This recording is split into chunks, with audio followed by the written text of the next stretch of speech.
안녕하세요. 저희는 헬븐 스피커스의 도리 그리고 레디입니다. 이번 콘텐츠에서는 여성이 경제 공부에 관심을 가져야 하는 이유에 대해서 함께 이야기를 나누려고 합니다. 여성들은 왜 경제 공부에 관심을 가져야 할까요?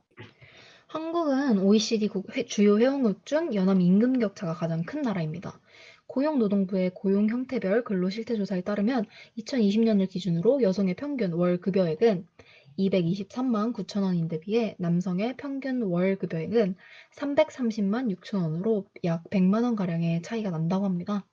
남성 대비 여성 임금 비율은 쉽게 말해 남성이 100만 원의 임금을 받는다고 가정했을 때 여성이 받는 임금의 비율을 말하는데요. 2020년 기준 평균적으로 남성이 100만 원의 임금을 받을 때 여성은 67만 원에서 68만 원 정도의 임금만을 받는다고 통계는 말하고 있습니다. 아, 성별만 가지고 비교를 한 통계인 거군요.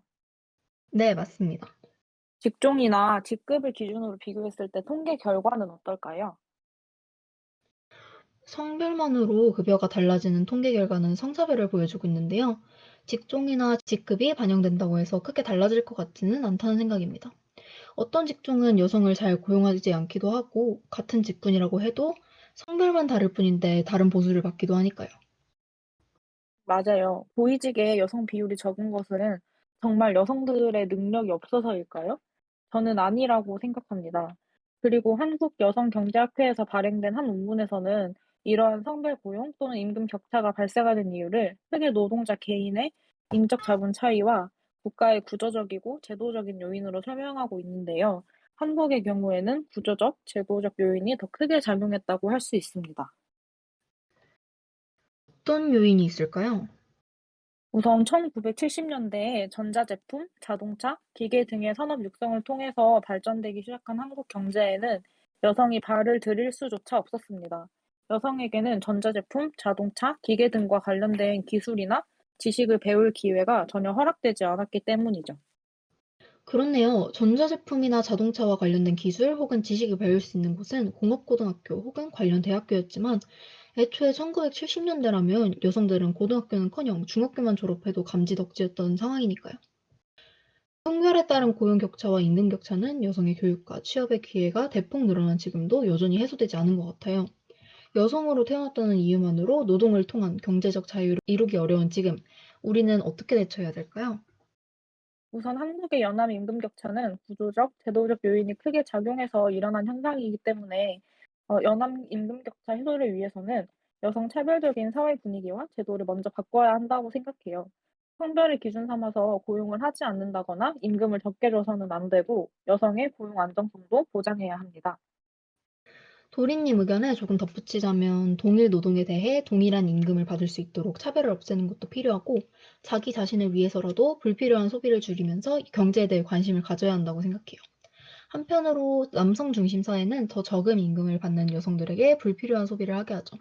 소확행이라는 단어가 널리 퍼지면서 자질구리한 소비가 장려되고 여성들이 소비하는 재화 및 서비스에는 품질에 비해 높은 가격이 붙어요. 자본주의 사회에서 돈은 곧 권력을 의미하는데 말이죠.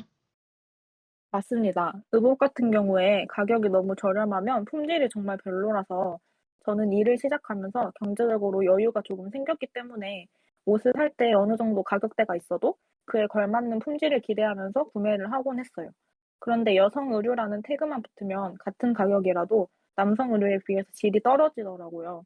사실 모든 재화 및 서비스를 소비하는 사람의 성별에 따라서 소비 정도의 차이가 있는지 찾아보고 싶었는데 대화와 서비스의 종류가 광범위할 뿐더러 연령대에 따라서 양상이 달라져서인지 모든 분야의 소비를 성별과 연관지어서 연구한 자료는 없더라고요. 그래서 논문이나 기사 말고도 추가로 경제와 관련된 책을 추천해 드리려고 합니다. 첫 번째로 추천드리는 책은 부자 언니, 부자 특강입니다. 솔직하게 말하자면 2015년에 출판된 책이라 저자가 여성임에도 불구하고 책 곳곳에 여성 혐오적 표현이 있긴 해요. 하지만 그런 부분을 흐린 눈으로 대충 넘겨버리고 읽으면 좋을 것 같아 추천하는 책입니다. 개인적으로 이 책을 읽으면서 가장 마음에 와닿았던 문구는 부자란 자신이 원하는 일을 현재 할 수 있는 사람이다. 아니면 보통 사람은 자신이 원하는 일을 미래에 할 수 있는 사람이다. 라는 문장이었습니다. 저는 지금 보통 사람이고 부자가 되고 싶었거든요. 그리고 솔직한 후기를 하나 덧붙이자면 책에 나오는 사례가 가상의 것인지 아닌지는 모르겠지만 연애, 결혼, 코르셋 등과 관련된 사례가 많았는데 저희로서는 전혀 관련 없는 내용이라 조금 다행이라는 생각이 들었습니다. 맞아요. 저도 연애할 일이 없고 결혼 자금을 모을 일도 없고 화장품을 살 일도 없어서 오롯이 나 자신만을 위해서 돈을 벌고 모으고 쓰는 과정이 조금 여유로워진 것 같았어요. 두 번째로 추천드릴 책은 "혼자 사는데 돈이라도 있어야지"라는 책입니다. 책 분량도 그렇게 많지 않고 내용 자체도 어려운 용어나 복잡한 것 없이 실제로 실천할 수 있는 쉬운 방법부터 하나씩 배워가는 기분이 들었어요. 부자언니 부자특강 책은 돈을 불리는 방법에 대해서 설명해 준다면 혼자 사는데 돈이라도 있어야지는 한정된 월급으로 어떻게 저축을 할 것인가에 대해서 동기부여를 해주고 자신이 사용한 방법을 알려주는 느낌이었어요. 투자에 관한 지식이 필요한지 아니면 저축에 대한 격려와 조언이 필요한지에 따라서 책을 선택하시면 될 것 같습니다. 네, 살면서 한 번쯤은 읽어봐야 하는 책들을 추천드렸습니다. 오늘 영상에서는 여성이 왜 경제 공부에 관심을 가져야 하는지 그 이유에 대해 이야기 나눠봤습니다. 이번 영상을 포함해서 경제 시리즈가 총 4부작으로 업로드될 예정이에요. 2부는 청소년 가계부, 3부는 주식, 4부는 코인과 관련된 이야기로 주제가 정해져 있으니 차차 업로드될 영상에도 많은 관심 가져주세요. 지금까지 헬븐 스피커스의 레디. 그리고 돌이었습니다. 감사합니다.